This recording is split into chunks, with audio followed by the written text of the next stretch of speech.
Welcome to an extraordinary story of resilience, justice, and self-discovery. Today we'll explore the journey of Rebecca Taylor, a successful hotel owner who uncovers shocking discrimination and corruption within the very establishment she built. What started as a simple undercover visit turned into a mission to reclaim her values and restore the heart of her business. Stay tuned as we delve into this inspiring tale of courage and transformation. Let's begin. Imagine owning one of the most prestigious hotels in the city, a place you've poured your heart and soul into, perfecting every detail to create a luxurious haven for travelers. Now, picture deciding to visit this hotel incognito, dressed in casual clothes, eager to experience your establishment through the eyes of a regular guest. No formal greetings, no special treatment, just a simple check-in, a meal, and a chance to see firsthand if everything is up to the standards you set. But what happens when you're met with cold stares, dismissive comments, and ultimately shocking discrimination from your very own staff? This is exactly what happened to Rebecca Taylor, a successful entrepreneur and hotel owner who stepped into her hotel in jeans and a plain shirt, hoping to blend in. Little did she know, the way she was dressed and perhaps even the color of her skin would lead to her being turned away, denied service, and ultimately escorted off the property by security, all without the staff realizing that she was the very person who signed their paychecks. The irony was hard to miss. Rebecca, the architect of this grand hotel, had meticulously built a brand that was supposed to welcome everyone with warmth and class. Instead, she found herself judged and dismissed simply because she didn't fit the superficial image her staff had in mind. What would you do if you were in her shoes? Would you reveal your identity immediately? Or would you keep it hidden, digging deeper to uncover the full extent of the issue? Stay tuned as Rebecca's story unfolds with unexpected twists, unmasking a network of prejudice and corruption within the very walls she built. This is more than just a story about facing discrimination. It's a journey of standing up for fairness, equality, and the truth. Follow along as Rebecca goes from an unrecognized guest to a fierce owner determined to reclaim her hotel and ensure it becomes a place where everyone, no matter their background, is treated with respect and dignity. You won't believe the surprising turns this story takes. Rebecca Taylor, a successful hotel owner, had built her career and reputation from the ground up. Owning a luxury hotel had always been her dream, and she poured every bit of her passion and energy into making it a sanctuary of elegance, comfort, and service. But after years of overseeing operations and watching her staff cater to guests from a distance, she decided it was time to see her hotel through a different lens, that of an average guest. No reserved greetings, no special treatment, just a simple anonymous visit to her pride and joy. On the day of her unannounced visit, Rebecca opted for a simple outfit, well-worn jeans, a plain t-shirt, and comfortable sneakers. She wanted to blend in as much as possible, hoping her casual appearance would allow her to slip through unnoticed by her staff. The decision was intentional. She knew she would only get an authentic experience if her team had no idea she was watching. As she looked at her reflection in the rearview mirror before stepping out of her car, she took a deep breath, feeling a mix of excitement and curiosity about what awaited her inside. Rebecca's heart swelled with pride as she walked through the entrance of her hotel, taking in the splendor she had worked so hard to create. The lobby was nothing short of magnificent, every inch a testament to her vision. Crystal chandeliers sparkled overhead, casting a warm, inviting glow across the polished marble floors that gleamed like mirrors. Elegant art pieces adorned the walls, and the subtle aroma of fresh flowers mixed with the luxurious scent of leather and wood from the plush furnishings. The gentle hum of conversation and soft background music added to the ambiance, creating an atmosphere that felt both lively and sophisticated. For a moment, Rebecca simply stood in awe, watching guests and staff move seamlessly through the space. Her hotel looked exactly as she had envisioned, an oasis of beauty and refinement. She noticed the concierge assisting a group of guests with a genuine smile and saw bellhops carrying luggage with ease. As though their service was a practiced art form, The sight brought a smile to her face. Everything appeared to be running smoothly, at least from her initial perspective. Feeling reassured, she made her way to the front desk, ready to request a room. She wanted to see the check-in process from a guest's viewpoint, observe the kind of welcome her staff extended to an everyday visitor. As she approached the desk, a young man in a crisp suit stood behind the counter, busy tapping away at his computer screen. Rebecca waited patiently for a moment, but as the seconds stretched, she noticed he hadn't looked up or acknowledged her presence. Clearing her throat lightly, she stepped forward, hoping to draw his attention. The receptionist glanced at her briefly, his eyes barely lifting from the screen, before he went back to typing, his expression indifferent. Rebecca was slightly taken aback, but decided to brush it off, thinking he might be busy or distracted. She waited a few more seconds, but when it became clear he wasn't going to greet her, she finally spoke up. "Good afternoon," she said, her tone polite but firm. "I'd like to check in, please." The receptionist raised his eyebrows, finally giving her a full look, but instead of a welcoming smile or an offer of assistance, he merely frowned, his gaze scanning her from head to toe. She could feel the judgment in his eyes as he took in her simple clothes and lack of luggage. Without a hint of warmth in his voice, he replied, "Do you have a reservation?" Rebecca, surprised by the coldness in his tone, shook her head calmly. "No, I was hoping I could book a room for tonight." The receptionist's expression shifted slightly, as though he was evaluating her worthiness of staying in the hotel. "This is a luxury hotel, ma'am," he said, his voice laced with subtle condescension. "We have a certain standard for our guests here. Perhaps you'd be more comfortable at another hotel nearby." Rebecca felt a pang of shock at his words. She had always wanted her hotel to be a place where every guest, regardless of appearance or background, felt welcome. And yet here she was, standing in front of her own receptionist, being dismissed without a second thought. She could feel her cheeks flush slightly, a mixture of surprise and disappointment bubbling up within her. "Is there a problem with booking a room here?" she asked, keeping her voice steady even as her frustration grew. She hoped her calm tone would prompt him to reconsider his attitude. The receptionist sighed, clearly uninterested in changing his approach. "We're quite full at the moment," he said, though Rebecca could see the guest ledger on his desk, indicating multiple rooms were still available. Like I said, maybe another place would be a better fit.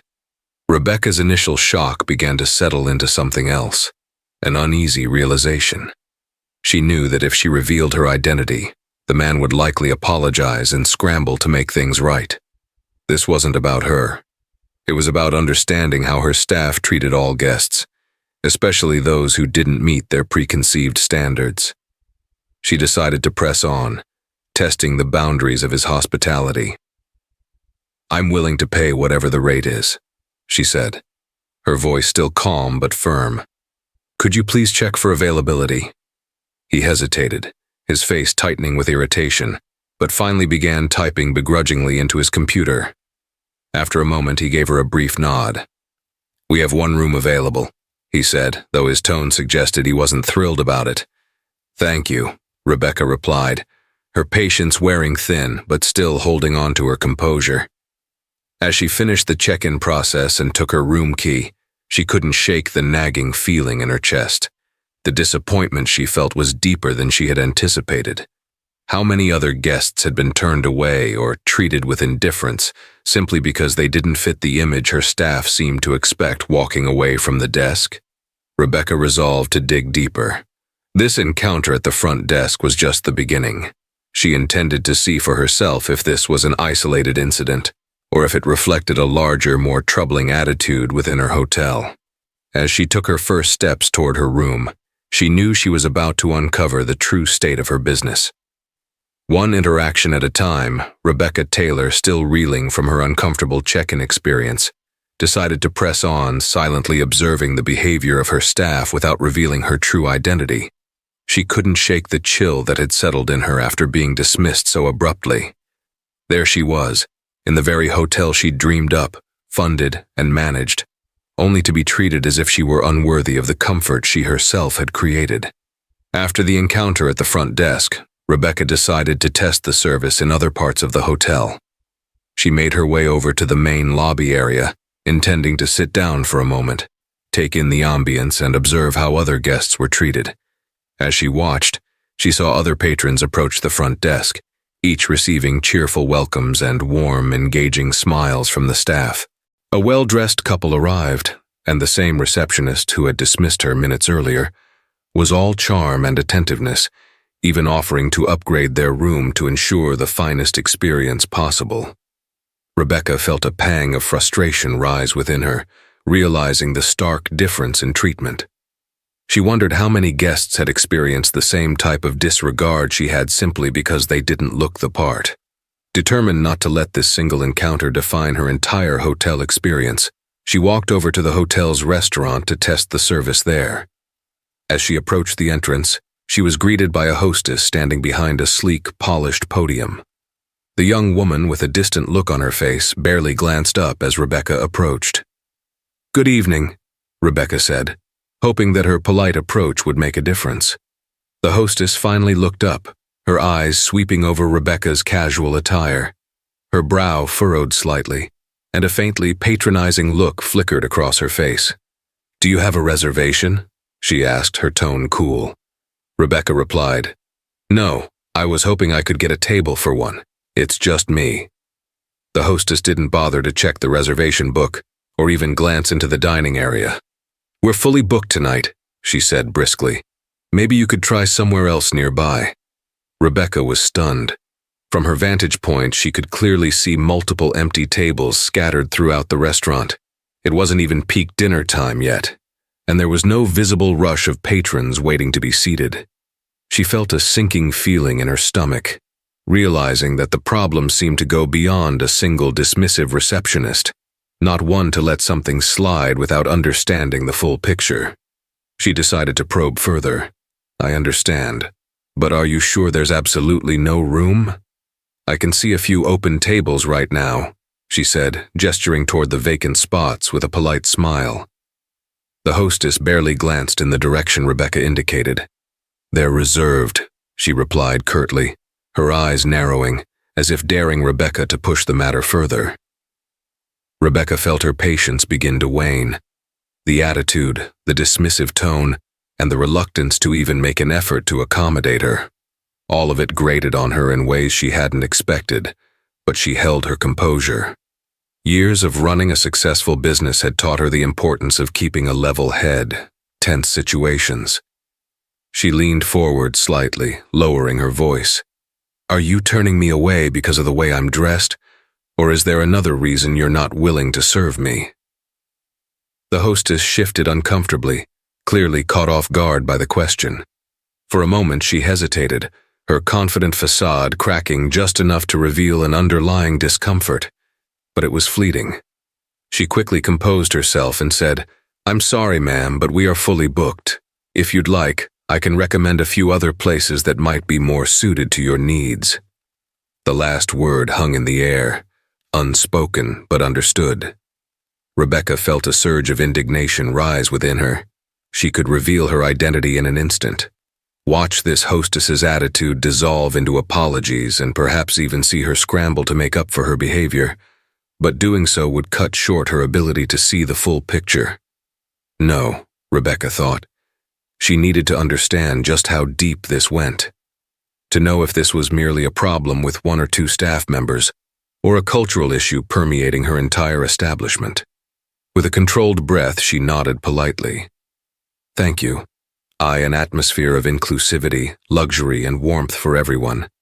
The fact that her own staff was turning away guests based on appearance or attire, and likely other judgments she hadn't yet seen, was a bitter pill to swallow. Determined to keep digging, she decided to sit in the lounge for a moment, thinking through her next steps. As she took a seat, she couldn't help but notice how effortlessly the staff attended to other patrons around her, their interactions marked by friendliness and professionalism. A group of guests nearby, all dressed in fine attire, were offered refreshments and complimentary treats as they waited. Yet Rebecca, sitting alone in her casual outfit, was ignored as though she didn't exist in their world. Rebecca's thoughts were interrupted when her phone buzzed with a message from her assistant Emma. It read, "Everything running smoothly at the hotel." The timing of the message was almost laughable. For a moment, Rebecca considered replying with the truth, but decided to hold off, not wanting to escalate the situation before she fully understood the scope of the problem. Her thoughts were still racing when she noticed another member of the staff, a well-dressed man in a sleek uniform, glancing in her direction. He approached her, his expression formal but polite. "Good evening, ma'am. May I assist you with anything?" he asked, though there was an edge to his tone that felt more like a formality than genuine hospitality. Rebecca decided to take him up on his offer. "Yes, actually," she replied. "Could you please direct me to the nearest elevator?" The man nodded, but there was something in his demeanor, an air of reluctance, as if he didn't truly want to engage with her. He pointed her toward the elevators and gave a short, almost dismissive smile before walking away.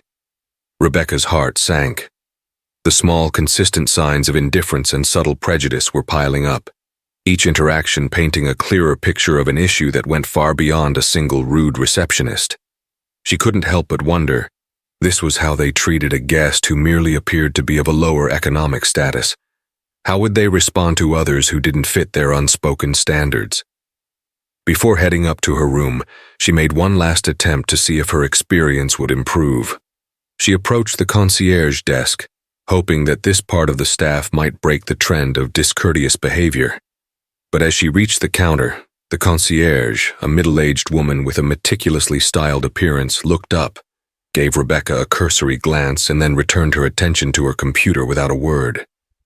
"Excuse me," Rebecca said after a few moments, hoping to get the woman's attention. The concierge barely lifted her eyes. "Yes?" Rebecca forced a smile, masking her growing frustration. "I was wondering if there are any local recommendations for dinner nearby." The woman's lips pressed into a thin line as she looked at Rebecca, clearly unimpressed. "There's a diner a few blocks down," she replied curtly, as if the mere act of speaking to Rebecca was an inconvenience. Rebecca felt an overwhelming sense of disappointment.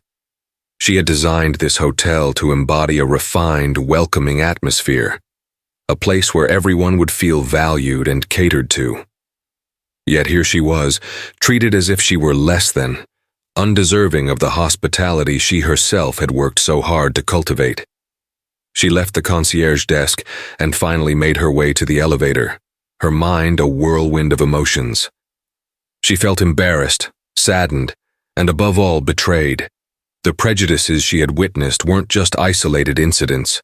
They were signs of a deeper cultural flaw within her hotel, one that she hadn't recognized until now. As she rode the elevator up to her room, she resolved to take action, but she would do so carefully, strategically. Revealing her identity now wouldn't fix the root of the problem. No, she needed to fully understand the extent of the issues within her hotel's walls before she could address them effectively. With that decision made, Rebecca prepared herself for the challenging journey ahead, determined to reclaim her vision for her hotel and ensure it became a place of respect and inclusivity for all.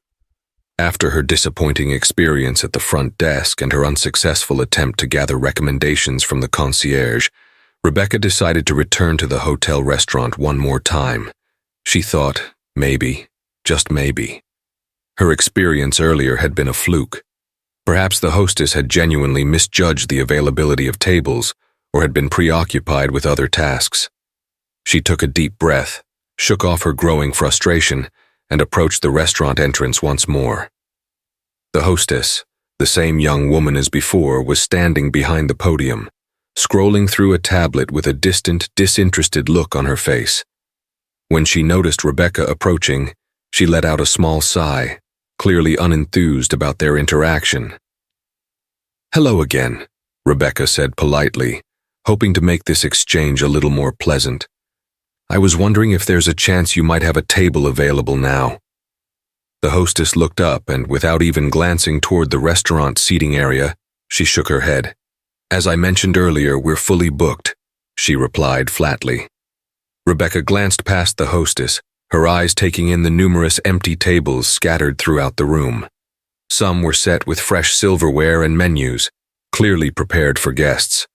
Rebecca's patience was waning, but she forced herself to keep calm. "I see quite a few open tables," she said, pointing subtly to the vacant spots. "Are those reserved?"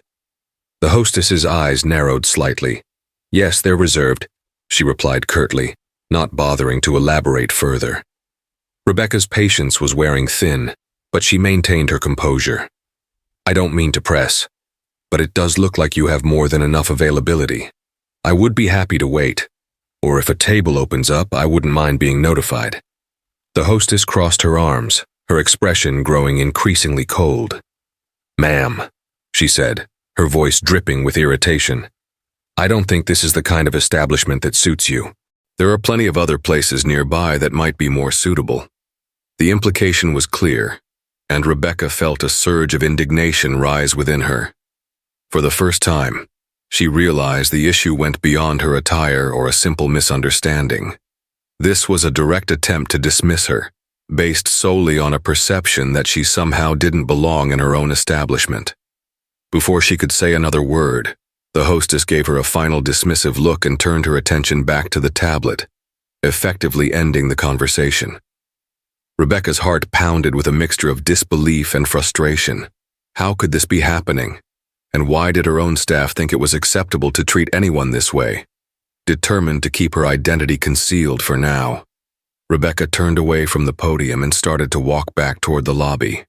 As she did, she noticed a couple entering the restaurant. They too approached the hostess without a reservation, but instead of being turned away, they were greeted with a smile, escorted to one of the reserved tables, and handed menus with a warm welcome. Rebecca's heart sank further, realizing that this wasn't an isolated incident. Her staff was making assumptions about who was worthy of their best service and who was not. As she watched the couple settle into their table, her thoughts were interrupted by a stern voice from behind her. "Ma'am, we need you to leave." Rebecca turned around, surprised to see two uniformed security guards standing behind her, both with firm expressions. Her initial shock quickly shifted to incredulity. She hadn't caused a scene, hadn't raised her voice, and yet here were security guards treating her as if she were some sort of troublemaker. "Excuse me?" she asked, her voice a mixture of confusion and frustration. "Is there a problem?" One of the guards stepped forward. "We've been informed that you're causing a disturbance, and that management would prefer if you vacated the premises." Rebecca was at a loss for words. A disturbance? She had been nothing but polite, even in the face of the subtle and not-so-subtle dismissal she'd experienced. Her frustration, which she'd kept bottled up, now began to peak. But she knew that if she lost her composure, it would only confirm the assumptions they'd already made about her. "I'm a paying guest," she replied, struggling to keep her tone steady. "I've done nothing wrong and have simply been trying to enjoy the amenities of the hotel. I don't see why I'm being asked to leave." The guard's expression softened slightly, as if realizing how unfair the situation was. But he quickly masked it, maintaining his professional stance. "We're just following orders, ma'am. If you refuse to leave, we'll have to escort you out." Rebecca took a deep breath, glancing around the lobby. Other guests were beginning to stare, whispering among themselves as they watched the scene unfold. Her cheeks flushed with embarrassment, a bitter sensation rising in her throat. She was the owner of this establishment, and yet she was being treated as if she were some kind of trespasser. She was tempted in that very moment to reveal her identity, to make these guards understand that she was not someone they could just push around. But she held back. Reacting in anger wouldn't help. It would only cloud her judgment and make it harder for her to get to the bottom of the issue. Besides, she wanted to uncover just how widespread this treatment was. If they were willing to act this way toward her, a stranger in their eyes, how many other guests had faced similar hostility? "All right," she said, her voice measured but firm. "I'll leave." She turned and walked slowly toward the exit, aware of the security guards following closely behind. As she stepped outside into the cool evening air, she took a moment to gather her thoughts. The experience had been humiliating, to say the least, but it had also given her a newfound determination. She wasn't just going to walk away from this. Her hotel was her life's work, and she couldn't stand by and allow it to be a place where anyone was treated as lesser. She pulled out her phone and dialed her assistant, Emma, who answered on the first ring. "Emma, we have a serious issue," Rebecca said, her voice steady but laced with determination. "I need you to meet me first thing tomorrow morning in the office. We're going to get to the bottom of this." Emma's tone immediately shifted, sensing the gravity in Rebecca's voice. "Of course, Rebecca, what happened?" Rebecca hesitated, not wanting to go into details over the phone. "It's a long story, but I'm starting to think there's a culture of discrimination happening right under my nose. I need to understand how deep this goes and who's responsible. We're going to investigate, but I need you to help me keep this quiet for now." Emma agreed without hesitation, and they set a time to meet the next day. Rebecca hung up and took a deep breath, feeling a renewed sense of purpose. She was no longer just a guest, enduring dismissive glances and rude comments. Now she was an owner with a mission to reclaim the hotel she had built and ensure it truly reflected her values of respect and hospitality for all. As she walked away from the hotel, Rebecca felt the sting of the night's events.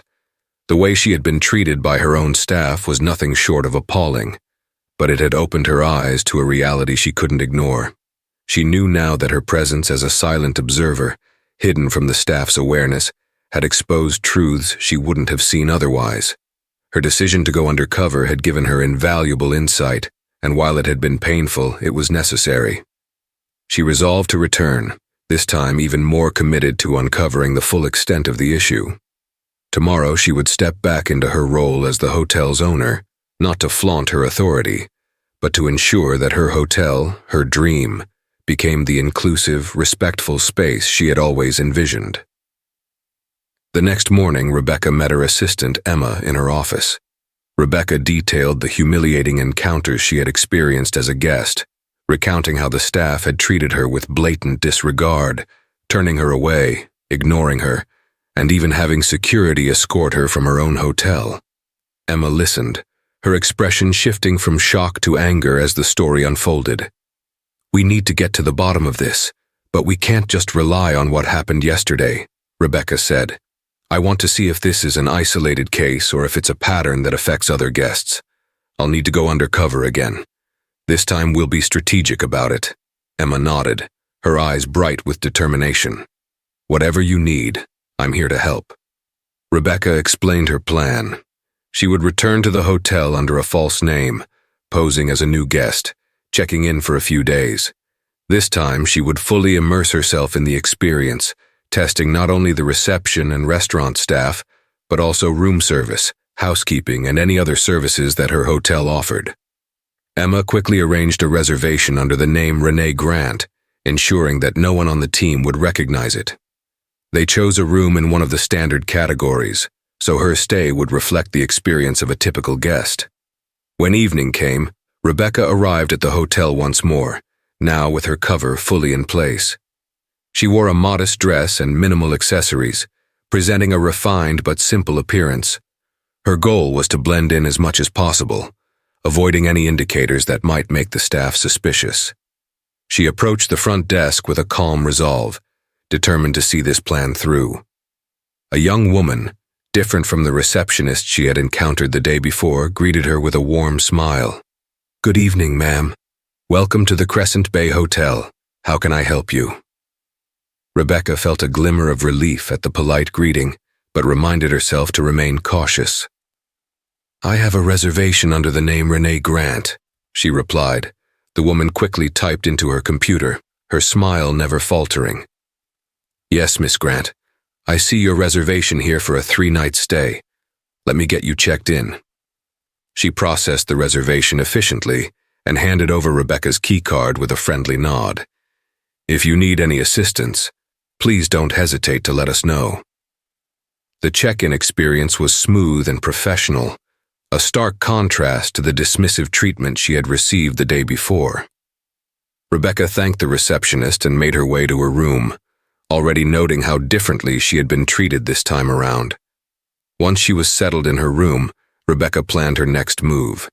She decided to test room service, curious to see if there would be any inconsistencies in the way it was handled.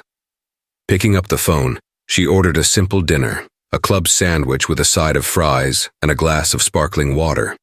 The voice on the other end was polite, assuring her that her order would arrive within 30 minutes. Exactly 30 minutes later, there was a knock on the door. Rebecca opened it to find a middle-aged man in a neatly pressed uniform holding a tray with her meal. His demeanor was polite and professional, though she sensed a subtle shift in his expression as he took in her appearance. It was only a fleeting moment, but she noticed the way his gaze lingered on her simple attire. She thanked him, tipping generously, and watched as he quickly averted his eyes and offered a hurried goodbye. Rebecca sighed, wondering if she was reading too much into these interactions, but she trusted her instincts.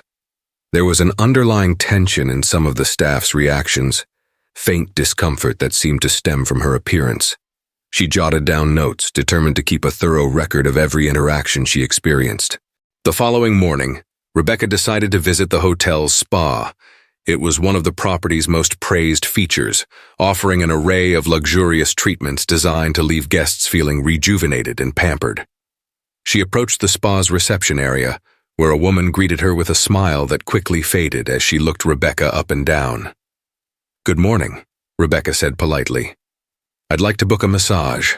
The receptionist hesitated, her gaze flickering over Rebecca's simple outfit. "Do you have a reservation?" she asked, her tone polite but distant. Rebecca shook her head. "No, I was hoping there might be an opening later today." The woman gave a small, tight smile. "I'll have to check." She tapped on her computer, though Rebecca could sense her reluctance.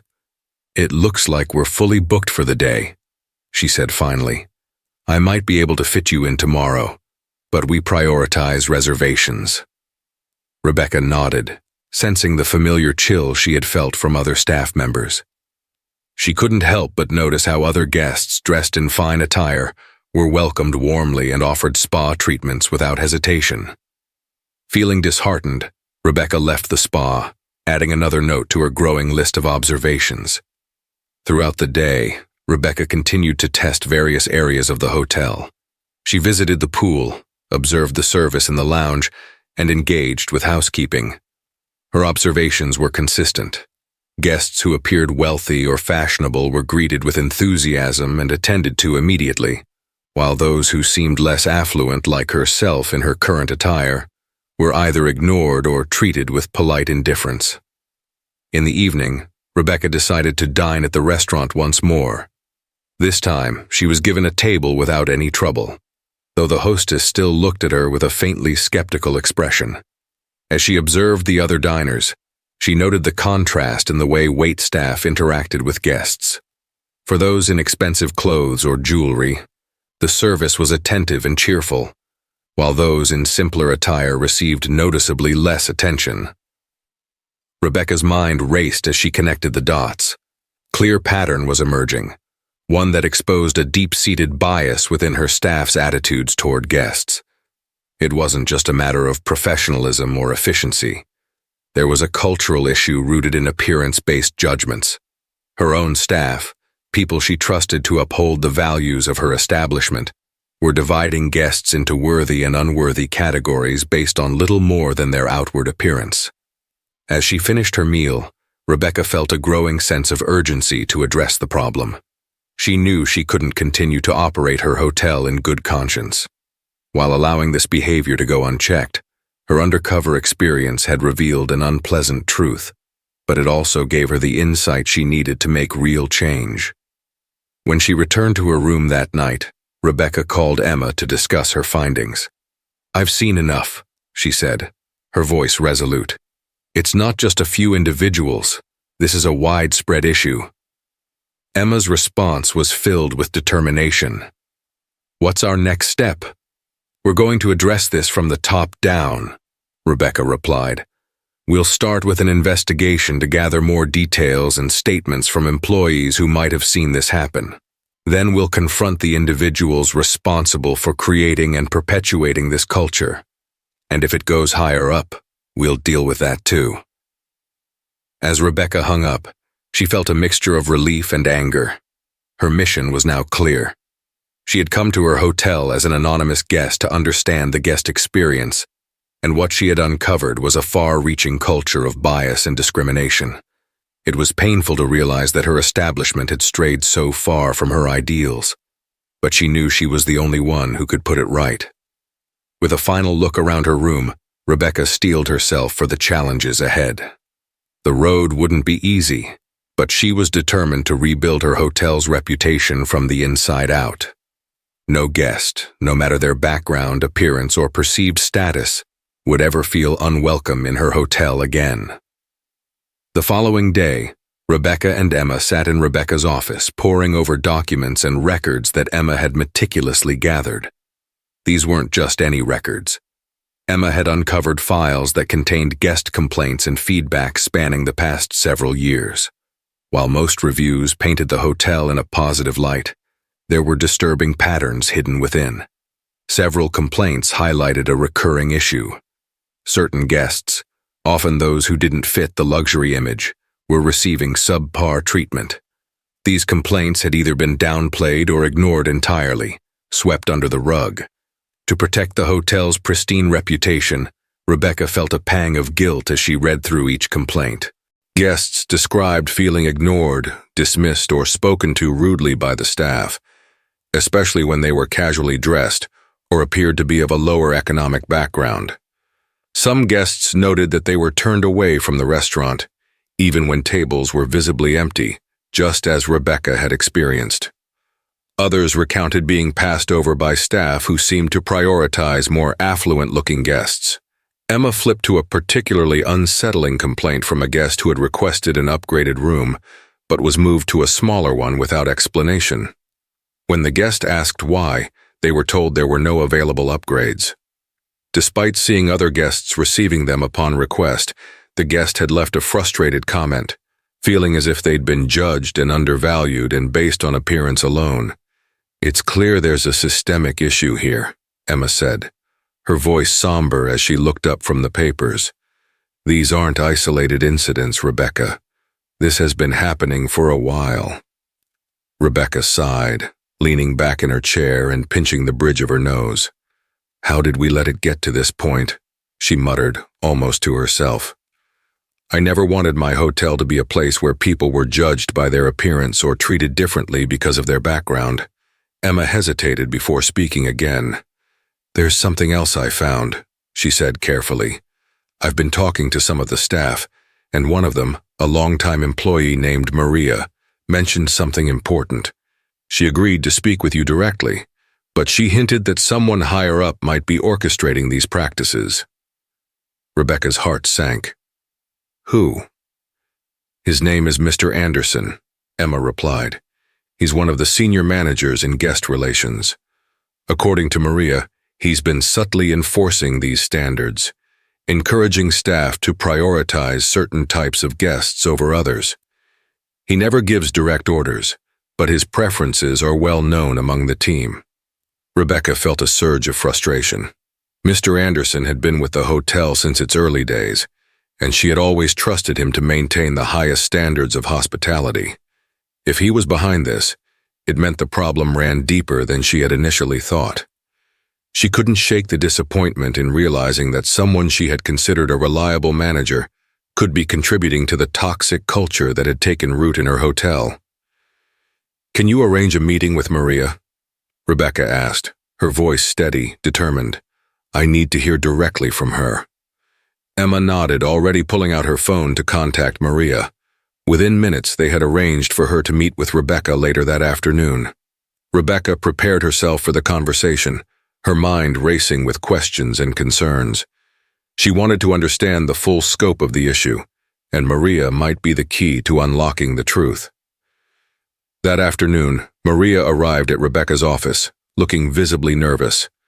She was a middle-aged woman who had been with the hotel for nearly a decade, working quietly as part of the housekeeping staff. Her years of service were evident in the way she carried herself. Though she was nervous, there was a strength and resilience in her gaze. Rebecca offered her a reassuring smile. "Thank you for coming, Maria. I appreciate your willingness to speak with me." Maria nodded, fidgeting slightly with the hem of her uniform. "Thank you, Miss Taylor. I wasn't sure if I should say anything. I didn't want to cause trouble." "You're not causing trouble," Rebecca assured her. "I just want to understand what's been happening. Please tell me everything you've noticed." Maria took a deep breath, collecting her thoughts before she began. "I've been with the hotel for a long time, Miss Taylor. I remember when it first opened, and I know how much effort you put into making it a welcoming place for everyone. But over the past few years, things have changed." Rebecca leaned in, listening intently. "It started subtly," Maria continued. "Small things at first. We were told to spend extra time on rooms booked by guests who appeared wealthy to make sure they were comfortable. At first, I didn't think much of it. It made sense to provide excellent service, especially to guests who could help the hotel's reputation. But it didn't stop there." Maria went on, her tone growing more somber. "Gradually, it became clear that certain guests, those who didn't look like they fit the luxury image, were being treated differently. They'd be given less attention, or sometimes, if they asked for special accommodations, their requests would be denied without much consideration." Rebecca felt a knot tighten in her stomach as she listened. "Did Mr. Anderson play a role in this?" she asked gently. Maria nodded slowly, her eyes darting to Emma before settling back on Rebecca. "Yes, but not directly. He never said outright to treat people differently, but his attitude made it clear who he thought deserved priority. Whenever there was a complaint from a wealthy guest, he'd make a fuss insisting we do whatever it took to make them happy.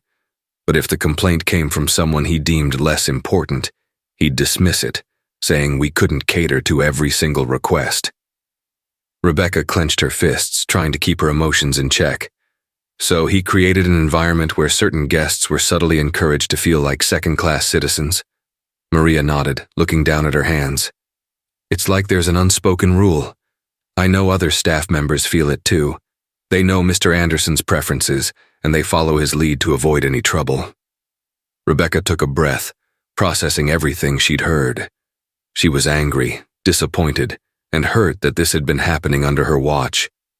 Mr. Anderson's influence had tainted the culture she had worked so hard to cultivate, a culture that was supposed to be rooted in respect and inclusivity. "Thank you for your honesty, Maria," Rebecca said softly, her voice filled with gratitude.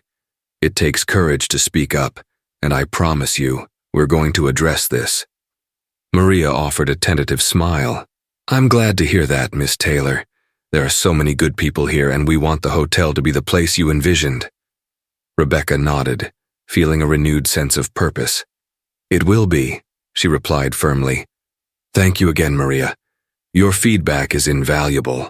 As Maria left, Rebecca turned to Emma, her face set with determination. "We need to gather more evidence. If Mr. Anderson has been manipulating staff and fostering a culture of discrimination, then we can't just confront him without proof." Emma nodded. "I'll reach out to a few other employees I trust. We can ask them for any additional details or incidents they've witnessed, and I'll continue combing through the guest complaints to see if there are any more patterns." "Good," Rebecca said, her mind already planning the next steps. She wouldn't allow this behavior to continue. No matter how senior or respected Mr. Anderson was within the company, culture of her hotel, her brand, and her values were at stake, and she would do whatever it took to restore them. The truth was out there, and now, with Emma's help, Rebecca was determined to bring it all to light. Crescent Bay Hotel would no longer be a place where discrimination was tolerated, and as she steeled herself for the battle ahead, Rebecca knew that this was just the beginning. Rebecca knew it was time to address the problem head-on. Armed with her experiences as a guest and the insights from Emma and Maria, she felt prepared to confront the staff, beginning with the frontline manager, Oliver, who had overseen daily operations for years. Oliver was a seasoned employee who had always seemed dedicated to maintaining the hotel's standards, but Rebecca needed answers. She wanted to know what he knew about the biases that had taken root in her hotel. Rebecca arranged a private meeting with Oliver in her office. As he entered, he looked slightly nervous, likely unaware of the reason for the meeting, but sensing that something serious was afoot. Rebecca invited him to sit, observing him closely as she gathered her thoughts. "Thank you for joining me, Oliver," she began, her tone calm but firm. "I wanted to discuss something important regarding the culture and practices here at Crescent Bay.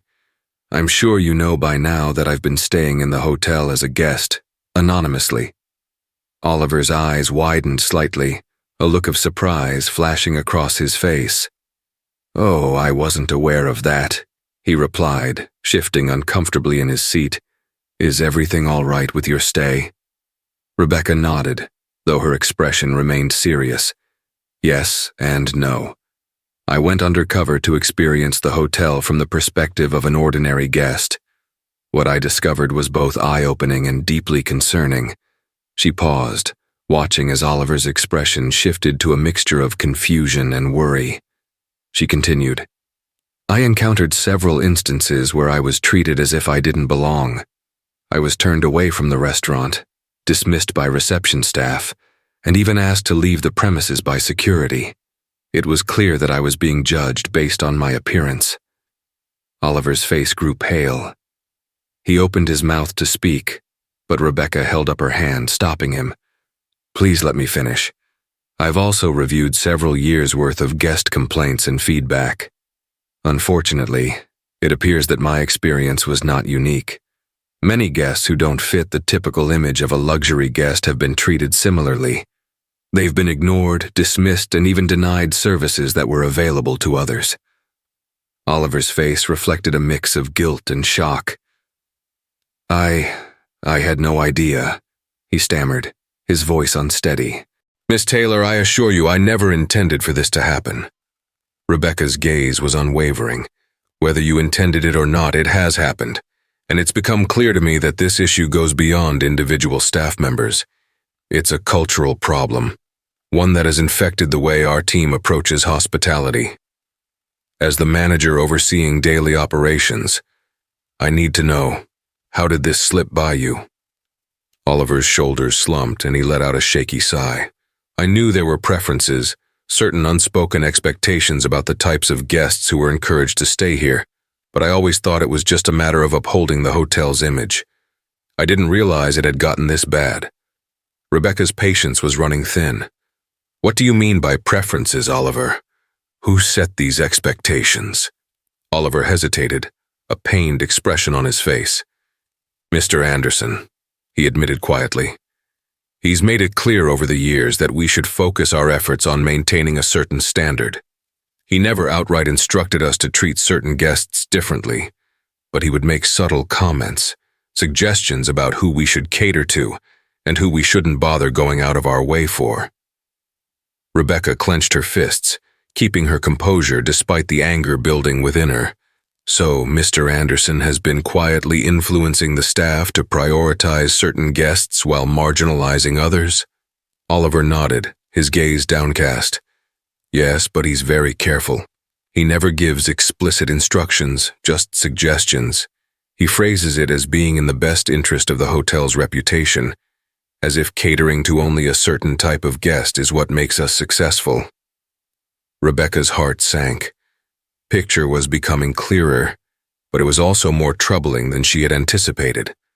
Mr. Anderson, someone she had trusted to uphold the values of her establishment, had instead been fostering a culture of elitism and bias. And while he hadn't directly ordered anyone to discriminate, his influence had shaped the staff's attitudes, creating an environment where these practices were subtly encouraged. "What about you, Oliver?" she asked, her voice quieter now. "How did you respond to Mr. Anderson's influence?" Oliver's face flushed with embarrassment. I didn't think it was my place to challenge him. He's a senior manager and he's always been respected around here. I didn't want to risk my position by questioning his judgment. So I kept quiet, and I realize now that my silence contributed to the problem. I should have done more to protect the integrity of the hotel." Rebecca took a deep breath, both disappointed and somewhat understanding of the pressure Oliver must have felt. She knew Mr. Anderson's reputation. He was known for his experience and connections, and challenging him could have seemed daunting to any of his subordinates. Still, that didn't excuse the fact that Oliver had allowed these practices to go unchecked. "Oliver," she said, her tone softening slightly, "I appreciate your honesty. I understand that you were in a difficult position, but as the frontline manager, you had a responsibility to address these issues, to ensure that every guest felt welcome and valued." He nodded, clearly remorseful. "You're right, Miss Taylor. I failed in that regard. I let Mr. Anderson's preferences dictate the way we treated people, and I'm sorry for that." Rebecca sat back, contemplating her next move. She had enough insight now to know that Mr. Anderson was the primary instigator of this culture of discrimination, but she also understood that his influence had been so deeply ingrained that confronting him directly without concrete evidence could be problematic. If she accused him outright, he could easily deny everything, potentially turning the tables by accusing her of misunderstanding his intentions. She needed to build a case, something irrefutable that would expose his actions and make it clear to everyone that this behavior would no longer be tolerated. "Here's what we're going to do," Rebecca said finally, looking directly at Oliver. "First, I want a thorough review of our service practices across every department. I want to know exactly how guests are being treated, especially those who might not fit Mr. Anderson's ideal image. Emma and I will help with this, and I expect full cooperation from you and the rest of the staff." Oliver nodded, his expression resolute. "Of course, Miss Taylor. I'll support you in any way I can." "Second," Rebecca continued, "I want you to begin documenting any instances where you observe or hear about discriminatory practices, and I don't just mean direct actions. I want to know about any comments, suggestions, or attitudes that contribute to this culture. We need evidence to confront Mr. Anderson directly, and I intend to have a conversation with him once we have a full picture." Oliver hesitated, then nodded. "Understood, I'll do everything I can to help." Rebecca leaned forward, her gaze intense. "And finally, I need you to understand that this behavior will no longer be tolerated from anyone. The Crescent Bay Hotel was built to be a place where every guest, no matter their appearance or background, is treated with respect and dignity. We are going to rebuild our reputation and our culture, and that starts now." Oliver's eyes met hers, and she could see a flicker of relief and determination in his expression. "Thank you, Miss Taylor. I'm committed to making things right." Rebecca felt a spark of hope. This confrontation had been difficult, but it was a necessary step. She was beginning to piece together the full scope of the problem, and with Oliver's help, she was one step closer to holding Mr. Anderson accountable. As Oliver left the office, Rebecca took a deep breath, steadying herself for the challenges that lay ahead. Confronting Mr. Anderson would be no small task, but she was prepared. She had always envisioned her hotel as a place of inclusivity and warmth, and she wouldn't allow one person's influence to tarnish that vision any longer. Over the coming days, she would gather more evidence, interview staff members, and review every guest interaction determined to root out the toxic culture Mr. Anderson had fostered. And when the time came, she would face him directly, armed with the truth, and ready to reclaim the Crescent Bay Hotel's values. Rebecca dove deeper into her investigation with Emma's invaluable support, determined to root out the toxic influence that had corroded her hotel's culture. With Oliver's cooperation and Emma's resourcefulness, they began gathering tangible evidence of Mr. Anderson's biased policies, documenting patterns of discriminatory behavior, and compiling witness statements from employees willing to share their experiences. But as Rebecca sifted through guest complaints, staff testimonies, and financial records, Emma made a startling discovery. While reviewing the hotel's budget reports and transactions, she found a series of suspiciously high expenditures that didn't match any known hotel projects or regular expenses. The payments were small enough to avoid raising immediate suspicion, but over time, they added up to a significant amount. After a closer look, They realized that these funds had been funneled into accounts not registered under any of the hotel's legitimate departments or projects. Rebecca's stomach dropped as the pieces fell into place. It was bad enough that Mr. Anderson had influenced the staff to discriminate against certain guests, but now there was clear evidence that he had been siphoning money from the hotel. This wasn't just a matter of poor ethics, it was a criminal offense. "We need to be absolutely sure of this before we move forward," Rebecca said to Emma, her voice steady but resolute. "If Mr. Anderson has been embezzling funds, I need to know exactly how deep this goes. We can't confront him without hard evidence that proves his guilt beyond a doubt."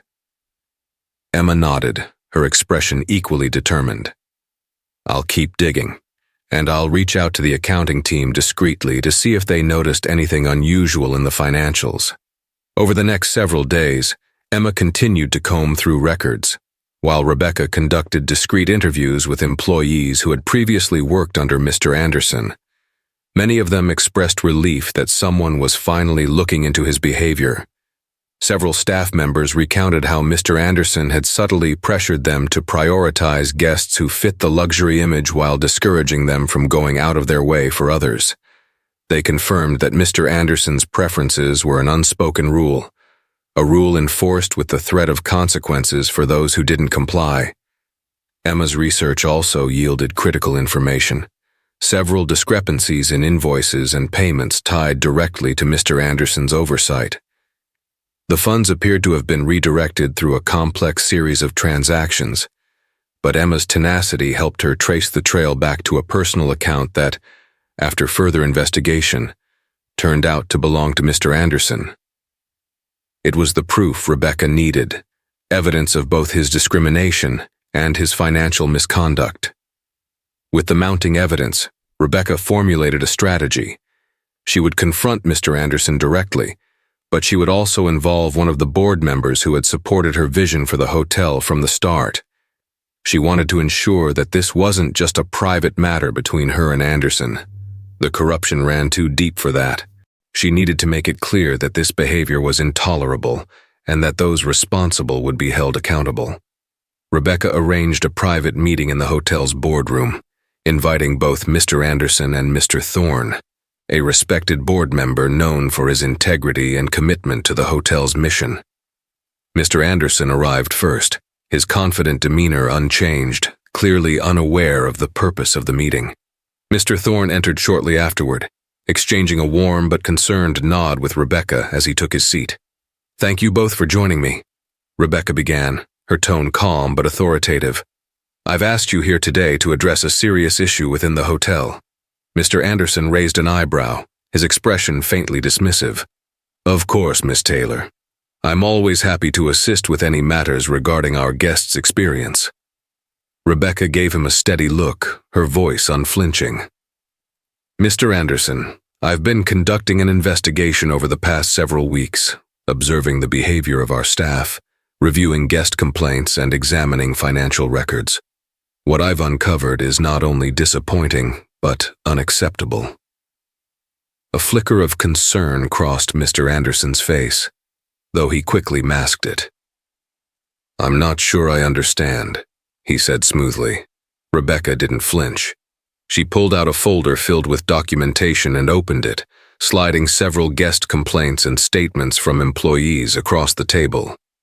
"These are reports from guests who have felt unwelcome in our hotel, ignored, dismissed, or outright turned away because they didn't fit a certain image. And I have statements from staff members who confirm that they were pressured to prioritize certain guests while marginalizing others." Mr. Anderson's face hardened. "I'm sure you're mistaken, Miss Taylor. We uphold high standards here, and sometimes certain guests don't meet those standards." Rebecca's eyes narrowed, her tone unwavering. "Our high standards were never meant to discriminate against guests based on appearance or economic status. That's a culture you fostered, Mr. Anderson, one that has no place in Crescent Bay Hotel." Before he could respond, Rebecca continued, "And that's not all I've uncovered. I've also found discrepancies in the hotel's financial records, transactions that have been siphoned from our accounts and redirected to a personal account. Your account, Mr. Anderson." Mr. Anderson's face went pale. For the first time, his confidence wavered, his hands gripping the edge of the table. He stammered, "I don't know what you're talking about. This must be some kind of mistake." Rebecca remained calm, gesturing to Emma, who handed over the financial documents they had compiled. "I have documentation of every transaction, including the account details. This is embezzlement, plain and simple. You've not only misled our staff and tainted our reputation, but stolen from the hotel to fund your personal interests." Mr. Thorne, who had been silently observing, finally spoke, his voice firm. "Mr. Anderson, is this true? You've been manipulating both staff and finances." Anderson's face flushed with panic, realizing there was no escape. He stammered, his confident facade now in ruins. It's not what it looks like. I was only trying to maintain the hotel's image, to make it profitable. Certain guests just didn't fit." Rebecca cut him off, her voice like steel. "This hotel was built to welcome everyone, not to serve the narrow vision of luxury you've imposed. And as for the funds you've taken, I'll be pressing charges. This is theft, and it's a betrayal of everything we stand for." Mr. Thorne shook his head, his disappointment evident. "I supported you for years, Mr. Anderson, believing you shared our commitment to the hotel's values, but this behavior is unacceptable." Mr. Anderson sat, stunned and silent, as the weight of his actions bore down on him. He was left with no defense, his reputation shattered by his own misconduct. Rebecca took a deep breath, feeling the tension in the room ease as the confrontation came to a close. She had achieved what she set out to do: expose the truth, protect the integrity of her hotel, and hold those responsible accountable. "Mr. Anderson," she said, her tone final, "you're relieved of your duties? Effective immediately. Mr. Thorne and I will ensure that the necessary legal actions are taken." With that, Mr. Anderson rose shakily from his chair, realizing his defeat. He cast one last bitter glance at Rebecca before leaving the room, his career at Crescent Bay Hotel in ruins. As he exited, Rebecca turned to Mr. Thorne, who gave her a nod of respect.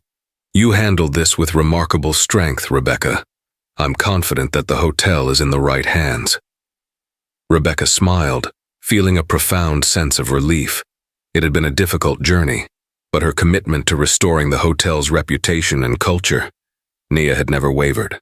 Now, with Mr. Anderson gone and a clear path ahead, she could finally begin the process of rebuilding, ensuring that the Crescent Bay Hotel would be a place of inclusivity, respect, and integrity, just as she had always envisioned. As the dust settled after her confrontation with Mr. Anderson, Rebecca took a moment to reflect on the journey that had led her here. She had uncovered not only the discrimination that had been poisoning the culture of her beloved hotel, but also the corruption at the highest levels. The experience had been painful and disheartening, yet it had revealed the strength within her to protect the value she held dear and the vision she had for Crescent Bay Hotel.